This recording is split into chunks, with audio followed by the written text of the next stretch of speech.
Hello, I'm David Chaston with 90 at 9, brought to you by interest.co.nz. This week, get everything you need to know in 90 seconds at 9 o'clock, with news of mismanagement of the pandemic is being compounded by mismanagement of their economy in Washington.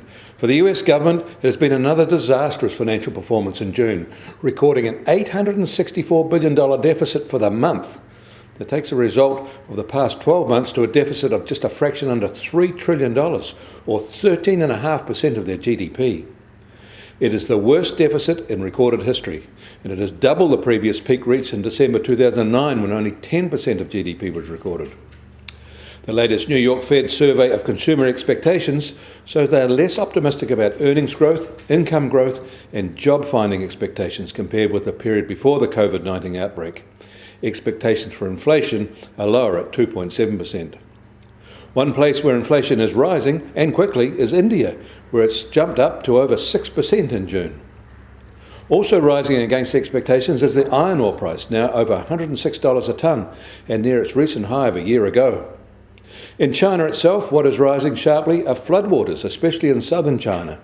But elsewhere, normal economic activity is returning, and more core data supports the claim. But their new normal is still less than their old normal. In the UK, it's becoming crystal clear that they won't get the deal they need with the EU over Brexit, and that the hardest version of the separation will happen at the end of the year. Preparations are now underway for a no-agreement split. And in Australia, it's becoming clear that their wage subsidy scheme has become toxic for many firms. The deal was take the subsidy and don't lay off the employees.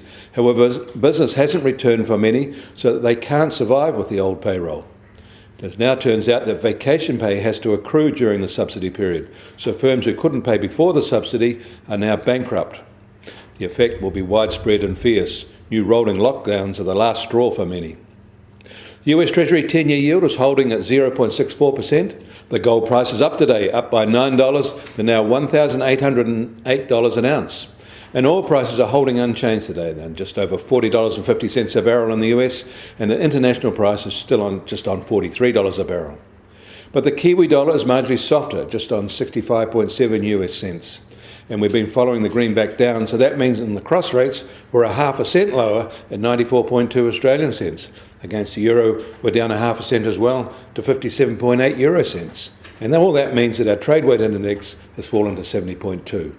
I'm David Chaston. That was 90 at 9, brought to you by interest.co.nz.